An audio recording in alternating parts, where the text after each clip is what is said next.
कहानी के शुरुआत माँ और बेटे के एक बहुत ही खूबसूरत सीन से शुरू होता है। आना एक सिंगल मदर है और ये छोटा सा प्यारा बच्चा, इसका नाम सियोंग है। सुबह से ही बहुत जोरों से बारिश हो रही थी। बारिश कुछ अजीब सी लग रही है, तो इस बारिश के पानी को देखकर सियोंग अपने मम्मी से जिद करने लगता है कि उसे स्विमिंग करनी है। उसकी माँ उसे किसी भी तरह समझा बुझाकर पहले की तरह नाश्ता बनाने जाती है। तभी अचानक वो नोटिस करती है कि उसके घर के फ्लोर पर पानी आ रहा है। खिड़की के तरफ देखने पर पता चलता है कि खिड़की से भी पानी अंदर घुसने लगा है। ये देखकर वो काफी हैरान रह जाती है क्योंकि वो इस बिल्डिंग के 3rd फ्लोर पर रहती है। तीसरी मंजिल पर पानी पहुंच जाना कोई नॉर्मल बात नहीं है।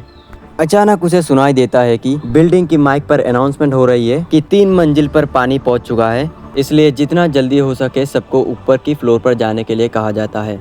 साथ ही एक और बात बताई जा रही है कि पूरे बिल्डिंग पे इलेक्ट्रिसिटी नहीं है, इसलिए सारे लिफ्ट बंद हो गई है। ऊपर जाने के लिए सबको सीढ़ियों को इस्तेमाल करना पड़ेगा। ये सुनते ही आना बिना देर किए ही अपना जरूरी सामान पैक करने लग जाती है। लेकिन उसी वक्त हर तरफ पानी देखकर सियोंग अपनी मम्मी को स्विमिंग के लिए जिद करने लग जाती है। वो बहुत परेशान कर रहा था। चारों तरफ के हालात देखकर एना पहले से ही बहुत टेंशन में थी। ऊपर से सियोंग की ऐसी जिद पर उसे गुस्सा आ जाता है और वो उसे काफी डांटती भी है। इसके बाद वो जल्दी जल्दी अपनी जरूरी सामान बांध लेता है और कपड़े भी पैक कर लेता है। तभी उसके फोन पर एक कॉल आता है। फोन रिसीव करने पर दूसरी तरफ से एक आदमी कहता है, क्या आप डार्विंग कंपनी के मैनेजर आना बोल रहे हैं? क्या आपके फ्लोर पर पानी घुस गया है? आना जवाब देती है, हाँ। तब वो आदमी कहता है, तो कुछ ही देर में आपका पूरा फ्लोर डूब जाएगा। आप जितना जल्दी हो सके वहाँ से निकलकर ऊपर की फ्लोर्स की तरफ आइए। मैं ऊपर ही हूँ, मैं आप लोगों को रेस्क्यू करने आया हूँ। और हाँ, अगर आप अपने साथ सामान लाने की सोच रहे हैं तो प्लीज उसे वही छोड़ दीजिए। ये कहते ही फोन कट जाता है। फोन कटने के बाद आना बिल्कुल भी देर नहीं करती और सियोंग की कुछ जरूरी दवाइयाँ लेकर निकलने के लिए उसे आवाज लगाती है। लेकिन उसे सियोंग कहीं भी नजर नहीं आ रहा था। असल में सियोंग को जब उसकी माँ डांटती है या उसका मन खराब होता है तब वो अलमारी के अंदर जाके छिप जाता है। ये बात आना बहुत ही अच्छा तरीके से जानता है, इसीलिए वो अलमारी खोलकर उसे समझाती है और प्यार से बाहर निकल लाती है। और बाहर आते ही वो एक भयानक मंजर देखती है। चारों तरफ बस पानी ही पानी, पानी जैसे किसी शैतान का रूप ले चुका है, जिसे देखकर लग रहा है कि वो सबको निगल जाएगा। सैकड़ों लोग अपनी जान बचाने के लिए इधर उधर भाग रहे हैं। आना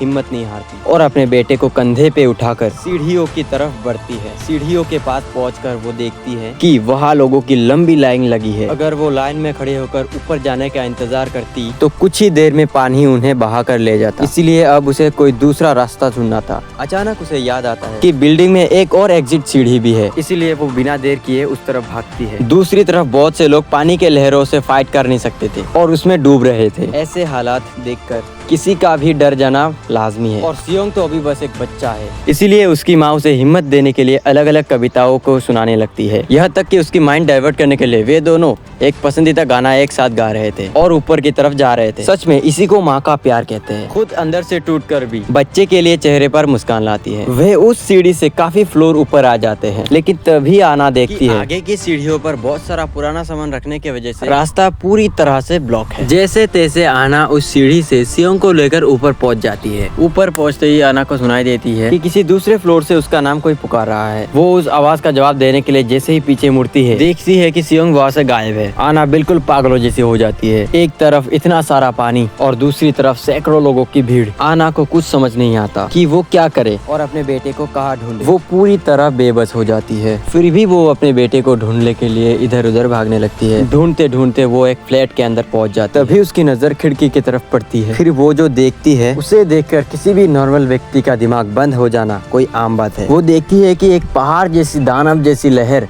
उसकी तरफ बढ़ जाती है और कुछ समझने से पहले ही उस लहर बिल्डिंग से टकरा जाती है। इसके चलते और भी कई फ्लोर्स पानी के अंदर समा जाते हैं। आना अब पूरी तरीके से पानी के नीचे है। फिर भी वो सियोंग को ढूंढना नहीं छोड़ती है। पानी के अंदर ही वो तैरते हुए पागलों की तरह एक कोने से दूसरे कोने तक अपने बच्चे को ढूंढता है। उस वक्त आना खुद को हेल्पलेस एंड बेबस समझ रही थी। काफी देर तक पानी में ढूंढने के बाद आखिरकार उसे सियोंग मिल जाता है, लेकिन तब तक वो छोटा सियोंग बेहोश हो चुका होता है। आखिर एक बच्चा पानी के अंदर कितने समय रह सकता है। आना किसी भी तरह अपने बेटे को लेकर वहाँ से निकलना चाहती है, लेकिन बाहर जाने का दरवाजा किसी भी तरह से खुल नहीं रहा था। इधर काफी समय पानी के अंदर रहने के वजह से आना भी अब अपनी सांस नहीं रोक सकती थी। वो खुद भी बीमार सा महसूस करने लगती है। उसे लग रहा है कि बस अब कुछ ही देर में सब खत्म होने वाला है। ठीक तभी एक आदमी आकर उन दोनों को खींचकर ऊपर खींच लेता है। ऊपर जाने के बाद वो सियोंग के पेट और छाती पर दबाकर पानी बाहर निकाल लेता है और उसे होश में लाता है। सियोंग बहुत डर गया था, इसीलिए वो अपने अपने माँ को देखकर ही रोने लगता है। इधर वो आदमी एक वीडियो के जरिए अपनी ऑफिस में रिपोर्ट करता है कि उसने आना और उसके बच्ची को सही सलामत रेस्क्यू कर लिया है।